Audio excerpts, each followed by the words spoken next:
Hello and welcome to the latest Mega Review, where we talk not just about the movie itself, but about everything that went into making the movie what it was. And in this particular review, talking about Aliens 3, we're probably gonna spend more time talking about what went into making it what it was, and what it could have been with some of the earlier drafts. Because quite frankly, the movie itself is so damn boring. The behind the scenes stuff and what it could have been is way more interesting than the movie itself. I certainly wouldn't go as far to say that Alien 3 is one of the biggest disappointments of all time, but for Alien fans, it's hard to imagine a movie that could have been more disappointing than this. Fans waited for 6 years after James Cameron's Aliens to get a sequel and to see this ragtag family unit of Ripley, Hicks and Newt, what new adventures they'd have. And instead we got... We'll get into that. But some of the initial disappointment for this movie had a lot to do with that some of the early trailers made it look like this movie was actually going to be set on Earth. In 1979, we discovered in space, no one can hear you scream. In 1992, we will discover on Earth, everyone can hear you scream. But when they went and saw the movie, it turned out to be something very different entirely. The whole movie takes place on a prison colony on some far-flung planet in the galaxy, and Ripley is the only surviving member of the cast. Well, except for a cameo of Bishop. The movie was directed by David Fincher. Yes, that David Fincher. But before he had made any of those movies, so he didn't yet have the reputation, he didn't yet have the street cred necessary to throw his weight around, do battle with the corporate executives and fight back against their insane level of interference. And the level of interference in this movie is off the charts. This was basically Fantastic before Fantastic. Maybe even worse. Fincher doesn't like to talk about it. He's basically disowned the entire movie. They've tried to get him back to do like director's commentaries on DVDs and Blu-rays, and he just wants to have nothing to do with the project. But some of the few times where he has talked about it, he said it was a complete nightmare. Every day that he would appear on sets, the script had been rewritten, more corporate interference, than wanting to change characters, change storylines. It was just a maddening situation for him to be in.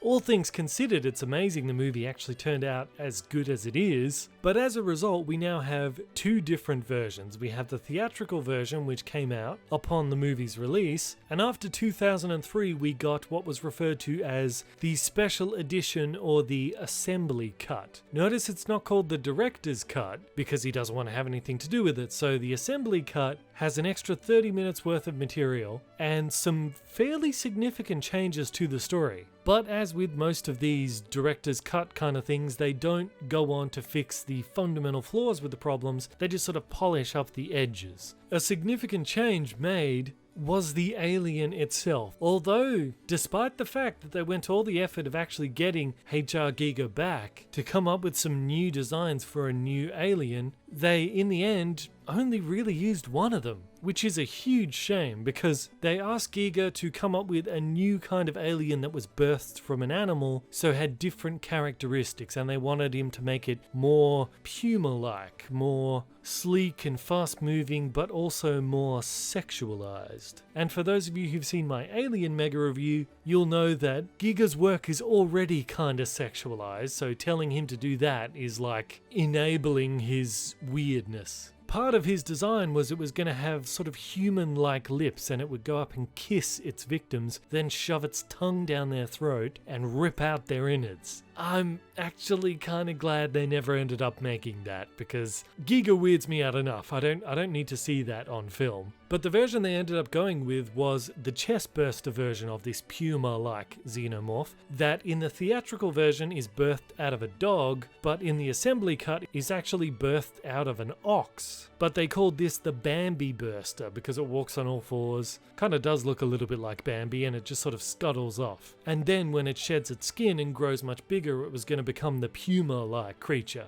But due to corporate interference and just general laziness on their part, they just took that Bambi version and made it bigger. What a waste. What a waste. This might actually be part of the reason why the xenomorph never really seems that much bigger, even though it definitely should be if you go with the assembly cut that it's birthed out of an ox. If it was birthed out of an ox, shouldn't it be like a big hulking xenomorph? It should probably look more like a bear. I mean, the xenomorphs we see birthed from humans are like 7 feet tall, so if it's birthed from an ox, it should be at least like 8 or 9 feet tall and just hulking, right? But no, it looks small and tiny, but then other times it for some reason looks big. I don't know. I don't understand it either. It's just one of the many things that doesn't work in this movie. But David Fincher was a big fan of Ridley Scott's Alien movie, not so much James Cameron's movie, so he decided to go with Ridley Scott's more suspenseful monster hidden in a horror house kind of thing that he did. Sigourney Weaver, with her strong anti-gun feelings that we saw in the Aliens mega review, was the one behind the reasons why this prison has no weapons of any kind. This is a maximum security prison, and you have no weapons of any kind? But Fincher never really succeeded in recapturing the same kind of atmosphere that Alien had. And when you combine that with the fact that the studio was actually banking on this movie to make a whole ton of money, which really doesn't make a lot of sense, because while the first 2 movies certainly did well, they were never what you would consider to be like giant, big blockbuster movies. They just didn't bring in that kind of money because they're horror movies. You've got a limited age range for horror movies, and generally more guys show up to horror movies than girls, so you always have a smaller audience. The fact that they thought they could make blockbuster money with this was just a really bizarre choice, but then the studios made plenty of bizarre choices with this, which is a big part of why David Fincher despises the film to this very day.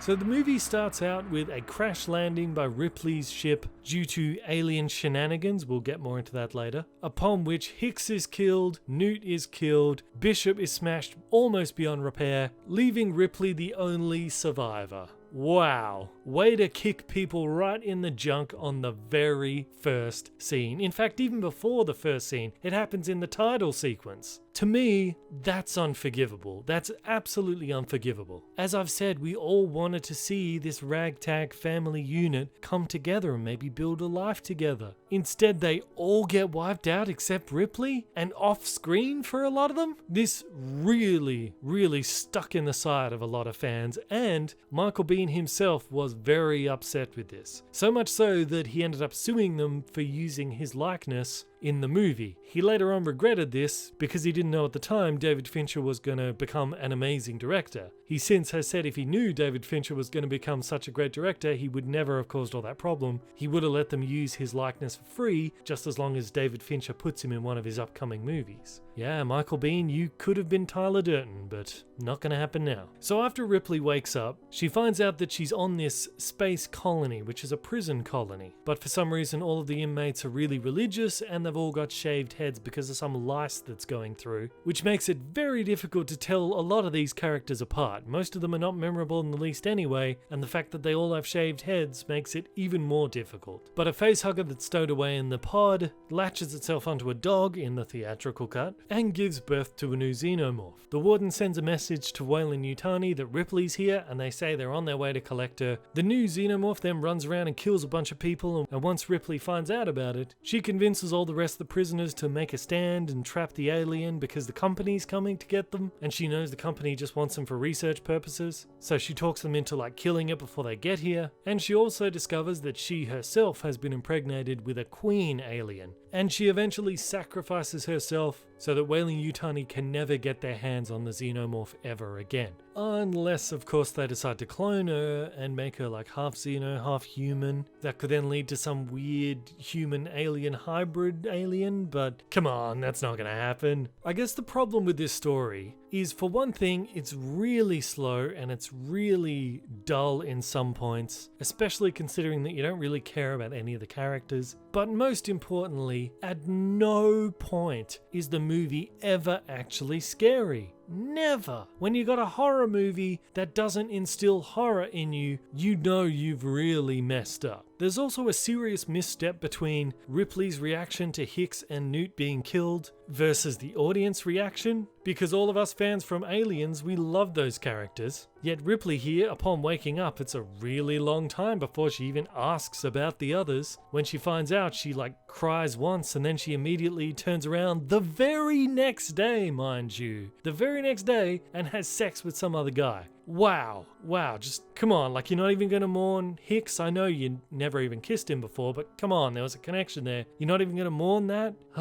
Some people have tried to make the argument that killing off Hicks and Newt in the very beginning of the movie is actually a good move because it's kind of shocking, like Game of Thrones, like anyone can die in this. Even the main character, and I guess the main character does die. But look, just because it's unexpected doesn't mean it's good. It would have been unexpected if the xenomorph starts tap dancing down the hallways, but that doesn't mean it would be a good decision to make. Not only does it trample on people's expectations from the last movie, but it also shafted hope for future movies. For example, Sigourney Weaver was kind of okay with Ripley dying in this movie as she's giving up her life to finally wipe out this species once and for all, because the Queen Insider is the very last one. And she thought that was a good end for Ripley's character and sort of rounded out her story, and it certainly is. Then why couldn't they have done something where maybe both Hicks and Ripley give their lives and then Newt is the sole survivor? And then maybe Newt could have continued on in the Alien franchise. Maybe go and meet the space jockeys, you could start a whole new story with that.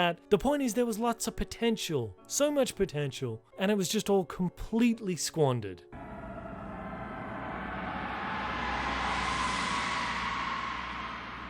The journey leading up to this movie being made was an incredibly rocky road with lots of twists and turns in it. First, it was going to be a space station built for scientific research that they come into contact with, and the movie was going to surround Hicks, leaving Ripley and Newt asleep for the entire movie in their cryo chambers. This was again still because of this whole notion that more guys like these movies than women, so they didn't think they could have a woman lead. So it would have centered around Hicks trying to prevent Weyland-Yutani from starting an alien empire in a way. Then the story got changed again, where Ripley, Hicks and Newt were actually going to find planets related more closely to the space jockeys, to the engineers, part of which would include almost a whole planet that was covered in xenomorphs. But it was deemed that would be way too expensive to make, so the script changed again to it being set on Earth, which led to that misleading trailer. Then that got scrapped again, and it was going to be another just Hicks solo movie on a prison colony. Then that got scrapped, and then it was going to be this whole story about this floating space base that was like a planet made out of wood, and it was inhabited by this order of religious monks. This was the version that sort of progressed along the most before the movie that we now got. It was going to star Ripley, with the other two in cryosleep, coming into contact with this colony, and of course she's the only woman there in this order of monks, so it brings in temptation, and a lot of those themes sort of carried over into the actual Aliens 3 movie. What brother means to say is we view the presence of any outsider, especially a woman, as a violation of the harmony, potential break in the spiritual unity. You see, we've got a good place to wait here. And until now, no temptation. But that movie was going to have these more religious themes that when the xenomorph pops up, the monks were going to think that she brought this demon with her. And the story was going to culminate with her having a chestburster inside her that the monks managed to extract through this ancient ritual that pulls it back up out of her mouth, so she would then be the only person to actually survive having a chestburster inside her. I think I might have actually enjoyed that. Some of the designs for this world were actually really intricate and really thought-provoking about what kind of society they were going to build here. The problems they ran into, though, was how do you explain why this society is even here? How did it get here? What purpose does it serve? Who funded it? All those kind of questions in the story, nobody really had an answer to. So we eventually got them taking the ideas of a prison colony and a monk colony, throwing them together in Aliens 3, but also saying it's sort of a mining base, which explains why it's there. And rather than keeping Hicks and Newt in cryosleep, they just killed them off. Voila! Aliens 3. So as you can see, there was so many different versions of what this movie could have been, and in the end we kind of got the crappiest version possible. I would have taken any of the other versions as opposed to what we got.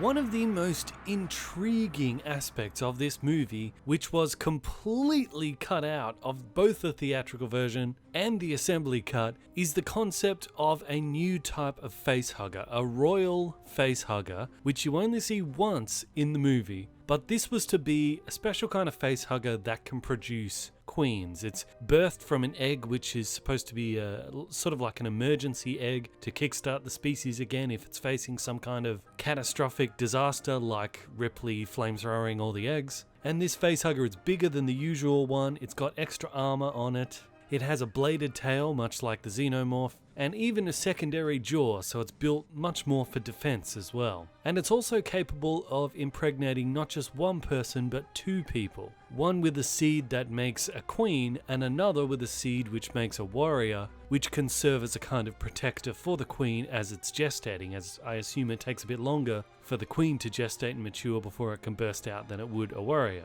But this explains in Alien 3 why not only Ripley has an alien inside her, but the dog/ox did as well. It's interesting because not only does it expand out this lore of giving like the queen and the aliens this extra ability, it also opens up this whole realm of where did this egg come from? How did it get inside the Sulaco? And there's a couple of different theories on this. One theory is that the queen left it there. The problem with that theory though is that we do see the queen break away from her egg layer pouch. So for this theory to work, it would mean that she would have to have like one royal egg, like maybe stored in her belly that she could just lay, like an emergency egg with the royal facehugger, which is definitely plausible. So presumably between the moment when Ripley left the cargo hold and when she came back with the power loader, that would have been the time when the queen ran off and stashed the egg. Only problem is, the queen never left the cargo bay. She was hiding in the wheel underneath the dropship. The dropship lands in the cargo bay, and she never leaves that cargo bay. She fights Ripley there, then she gets sucked out into space. The egg that we see in the beginning of Alien 3 is deep inside the Sulaco, so the queen could never have done that herself. And so I don't believe that theory. Other people believe that Burke must have been behind it. We all know that Burke, in the movie Aliens, exposed both Ripley and Newt to facehuggers because he wanted to get it through quarantine and back to Earth so he could sell it. So he's certainly not above stashing an egg somewhere in the Sulaco. I mean, he would do something crazy like that. It just doesn't make any sense that he would have time to go and get an egg from the nest somewhere and fly back up to the ship and stash it. I mean, he was dead before he even got back to the ship. So it couldn't really have been him either. So by process of elimination, it really comes down to one person who must have done it. Bishop. Bishop had both the opportunity and perhaps even the motivation, depending on what kind of programming he might have had, to do this. Remember, he was crawling through the pipe to get outside so that he could call down the second dropship. Perhaps along the way he could have just walked into the nest and grabbed a royal egg out of something. Since he is an android, he might have been able to just walk right in there and get it without the xenomorphs paying any attention to him. And then once he gets the dropship, perhaps the real reason that he was late picking Ripley up was because he was flying back up to the mothership to leave the egg and had to fly back down again. This would explain maybe why the Queen actually targeted him in the cargo bay. Maybe she saw him take one of the eggs, so was getting some payback. This theory even kind of lines up with the fact that Hicks had to be sedated. In 19 minutes, this area is going to be a cloud of vapor the size of Nebraska. Hicks, don't let him leave. We ain't going anywhere. He's going to be all right. He's just out. I had to give him another shot for the pain. Maybe Hicks wouldn't let him leave, so he sedated him so that he could fly up there, stash the egg, and then fly back again. Now granted, we all kind of like Bishop because he's like a good android, he's not an evil android like Ash, but he is a machine. Who knows, maybe Burke actually tampered with his programming, maybe Burke put something in his head to tell him to go and get the egg. But it's certainly a very interesting part of the aliens lore, this idea of this royal facehugger, this royal egg. I like it a lot, and I hope at some point we do see it come back again. So next week we got the Amazing Spider-Man mega review. It did actually end up losing the vote, but it was so neck and neck, I just went with the one I wanted. I just wanted to mix it up. I didn't want to focus on Spider-Man, Spider-Man, Spider-Man all the time. So yeah, sorry, I turned into a dictator last week and ignored the results of the election. But that seems to be all in style nowadays. So yeah, the Amazing Spider-Man, that will be the mega review for next week. So when all's said and done, Alien 3 did disappoint a lot of people, but it also has a weirdly vocal kind of fan base. There's a lot of people out there who feel like they can really understand the vision that David Fincher was trying to do, and who knows, if he had been left to his own devices to actually pursue that vision without being harassed by all these idiots around him, we might have got a really, really good ending for this trilogy of films. I certainly would have liked to have seen it, but sadly, fate would not have it. Whether you're a lover or a hater of Alien 3, it definitely stands as a missed opportunity. And to me, it just seems kind of weird and awkwardly out of place for the franchise, and it does stand for the moment at which the franchise lost its way, and even now, has not found its way back again. Who knows? Maybe it will someday though. So I hope you enjoyed this. Click on any of the stuff you see here to watch more videos from me. I am Bandit, this is Bandit Incorporated. Until next time, I will see you guys in the comments.